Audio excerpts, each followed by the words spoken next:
도널드 트럼프 미국 대통령이 6일 현지 시각 백안관에서 마이크 펜스 부통령이 지켜보는 가운데 예루살렘을 이스라엘의 수도로 인정한다는 문서에 서명해 들어 보이고 있다. 워싱턴/사인 AP 연합뉴스 1993년 9월 13일 미국 워싱턴에서는 역사적인 중동 평화협정이 맺어졌다. 노르웨이 오슬로에서 비밀협상을 진행해 오슬로 협정으로 명명된 이 협정은 현대 중동 분쟁의 시작인 팔레스타인 분쟁에서 오랜 염원이던 팔레스타인 독립국가 수립에 합의했다. 이스라엘과 별개로 팔레스타인 국가를 수립한다는 이국가 해법은 중동 평화협상의 최대 산물이었다. 합의 이행은 간단치 않았다. 팔레스타인 국가가 수립돼 영토 문제가 가장 난제였다.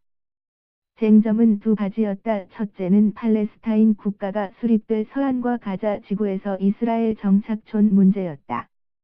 이스라엘은 1967년 6.1 전쟁에서 이 땅들을 점령하고는 특히 서안 지구의 이스라엘 주민들을 계속 정착시켜왔다. 둘째는 예루살렘 문제였다. 이스라엘은 6.1 전쟁에서 동예루살렘을 점령하고는 예루살렘 전체를 자신들의 수도로 만들겠다고 선포했다. 유엔은 일찌감치 1947년에 예루살렘을 국제특별관리지역으로 규정했고 이곳을 국제도시로 만들자는 계획이 국제적 합의로 지켜져 왔다. 원칙대로 하자면 서안 지구 등에서 이스라엘 주민들은 철수해야 하고 예루살렘은 국제도시가 돼야 한다. 하지만 팔레스타인 등 아랍 쪽은 현실론을 수용해줬다. 서안 지구를 이스라엘 정착촌 규모에 따라 세 구역으로 나누어서 이스라엘 주민과 주권을 보장해줬다. 팔레스타인이 완전히 통제하는 주요 도시들인 어구역, 이스라엘이 치안을 담당하고 팔레스타인이 민정을 담당하는 B구역, 이스라엘이 완전히 통제하는 C구역으로 나누어졌다. 서안 지구의 팔레스타인 국가가 수립돼도 사실상 이스라엘이라는 존재가 점점이 박힌 이상한 형태가 될 수밖에 없었다.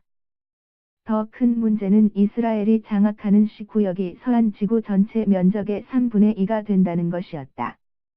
여기에 그치지 않는다. 이스라엘 내에서는 오슬로 협정 반대 여론이 높았고 협정을 주도한 이츠하크 라빈 총리가 1995년 극우파 유대인에게 암살됐다.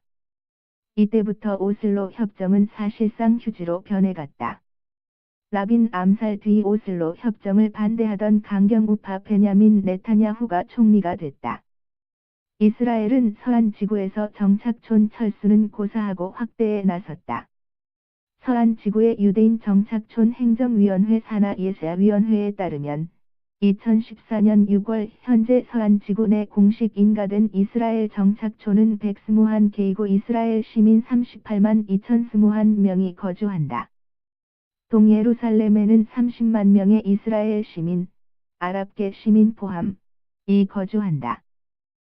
서안 지구 정착촌 중 아리엘은 인구 1만 8천 명으로 도시화되는 등 4개 정착촌이 도시 규모다.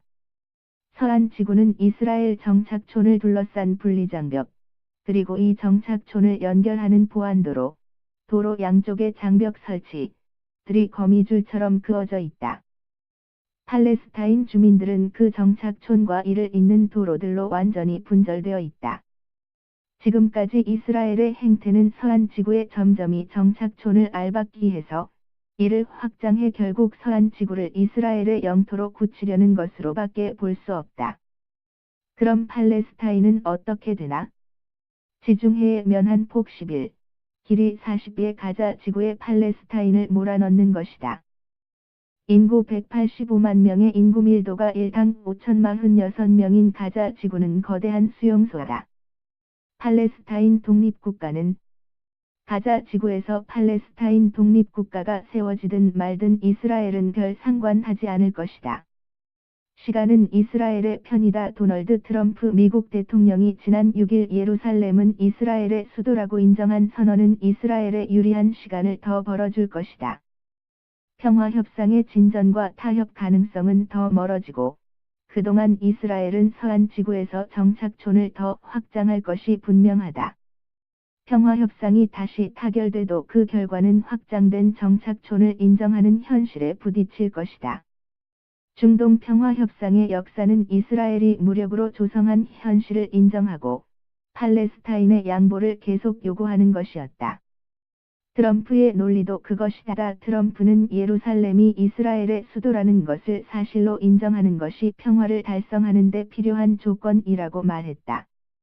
이런 논리라면 우리는 팔레스타인 독립국가가 아니라 가자 수용소 공화국을 보게 될 날이 머지않았다. 정익일 국제 에디터석 국제뉴스팀 선임기자 에게 한이.co.kr